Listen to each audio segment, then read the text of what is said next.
సుమన్ టీవీలో మీ personal and business promotions కోసం కింది నెంబర్కి కాంటాక్ట్ చేయండి. అమాయకుల నమ్మకాలు, వారి అవసరాలు ఆసరాగా జరుగుతున్న మోసాలు ఈ సమాజంలో ఎన్నో. గుప్త నిధులంటూ ఒకరు, ఉద్యోగాలు ఇప్పిస్తామని మరొకరు, డబ్బును రెట్టింపు చేస్తామని ఇంకొందరు. ఇలా సామాన్యుల ఆశలే పెట్టుబడిగా ఉరిడి కొట్టిస్తున్నారు. అడుగడుగున ఇలాంటి కేటుగాలున్నా ప్రజల్లో మాత్రం మార్పైతే రావటం లేదు. ఆశతో వెళ్లి నిండా మునుగుతున్నారు. సంపాదించిందంతా పోగొట్టుకుంటున్నారు. తాజాగా నల్గొండ జిల్లాలో ఇదే జరిగింది.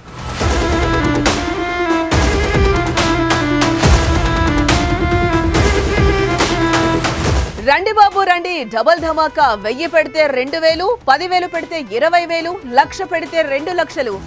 ఆలోచించిన ఆశాభంగం అంటూ ప్రకటన తెలియగానే పరిగెత్తుకుంటూ వెళ్లారు. ఎగబడి డబ్బులు కట్టారు. నమ్మకంతో దాచుకున్న సొమ్మునంతా ఓ మోసగాడి చేతికి అందించారు. తర్వాత ఏం జరిగిందో చూద్దాం పదండి.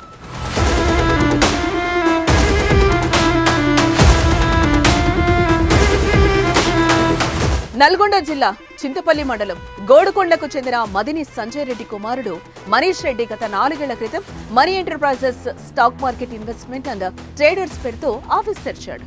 పెట్టిన నగదుకు రెట్టింపు ఇస్తానని డబుల్ ధమాకా ఆశ చూపించాడు.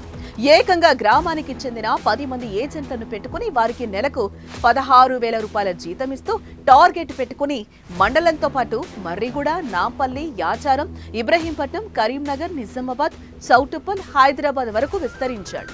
ఏ వ్యాపారానికైనా మోసానికైనా నమ్మకమే పెట్టుబడి కదా. నమ్మకం సంపాదించాక డబ్బులు సంపాదించాలి. ఇదే సూత్రాన్ని ఫాలో అయ్యాడు మనీష్ రెడ్డి. తనపై మొదట జనాలకు నమ్మకం కలిగేలా చేశాడు. మొదట్లో చెప్పినట్లుగానే 100 పెట్టుబడితో 200, 1000 పెడితే 2,000, 10,000 పెడితే 20,000 చొప్పున ఇచ్చాడు. దీంతో ప్రజల ఆశ మరింత పెరిగింది. కష్టపడకుండా డబ్బులు రావడంతో వారంతా పెట్టుబడులు రెట్టింపు చేశారు. లక్షల రూపాయలు మనీష్ రెడ్డిని గుడ్డిగా నమ్మించారు. సామాన్యులే కాదు, ఎంతో విజ్ఞానం ఉన్న ప్రభుత్వ ఉపాధ్యాయులు కూడా సంపాదించిన సొమ్ము తీసుకొచ్చి పెట్టుబడి పెట్టేశారు. మొత్తం 200 మంది 30 కోట్ల వరకు ఇన్వెస్ట్ చేశారు. వారంతా కొన్ని రోజులకి తమ డబ్బులకు రెట్టింపు వస్తాయని ఆశపడ్డారు. కానీ రోజులు గడిచే కొద్దీ పరిస్థితులు మారాయి. కొన్ని రోజులు డబ్బులు, వడ్డీలు సక్రమంగా ఇచ్చిన మనీష్ రెడ్డి తర్వాత ప్లేటు ఫిరాయించాడు. రిటర్న్స్ ఇవ్వడం ఆపేశాడు. అడిగిన బాధితులకు ఏదో ఒకటి చెప్తూ కాలక్షేపం చేశాడు. 7 నెలలుగా వడ్డీ చెల్లించకపోవడంతో అప్రమత్తమైన బాధితులు నిలదీశారు. ఏప్రిల్లో పెట్టిన పైసలు ఏం చేసినావు? 20 లక్షలు ఓన్కి ఇచ్చినావు. ఎప్పుడు ఒకనిగానే ఇచ్చినావా? నువ్వు మొత్తం మీద ఎక్కడ 20 లక్షలు పుణ్యానికి వస్తాయి. పబ్లిక్ టార్చర్ పోవాలంటే సమాధానం ఇస్తా అంటే నమ్మకం లేదు. ప్రూఫ్ చూపెట్టాలి అంతే.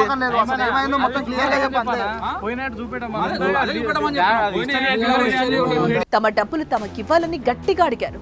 అన్ని వైపులా ఒత్తిడి పెంచారు. దీంతో మనీష్ రెడ్డి చేతులెత్తేశాడు. స్వయంగా పోలీస్ స్టేషన్ కు పోయి జరిగిన విషయం చెప్పి తనపైనే తాను ఫిర్యాదు చేసుకున్నాడు. విషయం తెలుసుకున్న గ్రామస్తులు అక్కడికి చేరుకుని వడ్డీ ఇవ్వకున్నా పర్వాలేదు కానీ అసలైన ఇవ్వమని అడగగా నా దగ్గర రూపాయి కూడా లేదు, జైల్లో పెట్టుకుంటారా, చంపేస్తారా, చంపేయండి అంటూ మొండికేయడంతో బాధితులు తలలు పట్టుకున్నారు. పోలీస్ స్టేషన్లో ఫిర్యాదు వద్దు, పెద్ద మనుషుల సమక్షంలో మాట్లాడుకుందామని గ్రామానికి తీసుకొచ్చి పంచాయతీ పెట్టారు.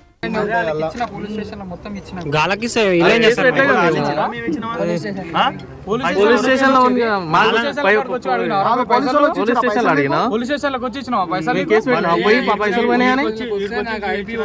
అదే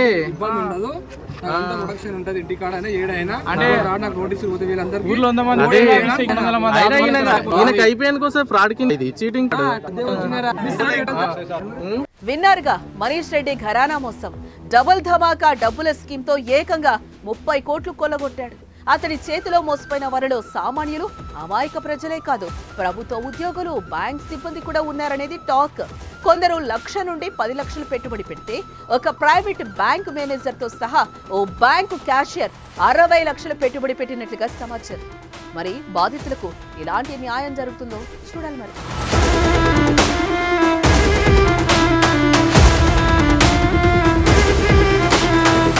నిత్యం ఇలాంటి మోసాలు ఎక్కడో దగ్గర జరుగుతూనే ఉంటున్నాయి కదా.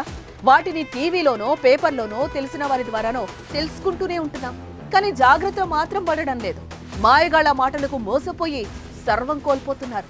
స్వల్పకాలంలో తక్కువ పెట్టుబడితో అధిక మొత్తం ఇస్తానని చెప్పేవారితో జాగ్రత్తగా ఉండాలి. లేకపోతే లాభాలే కాదు, కష్టపడి సంపాదించింది పిల్లల పెళ్లి కోసమో చదువు కోసమో దాచిందంతా పోయే ప్రమాదం ఉంటుంది. Be careful.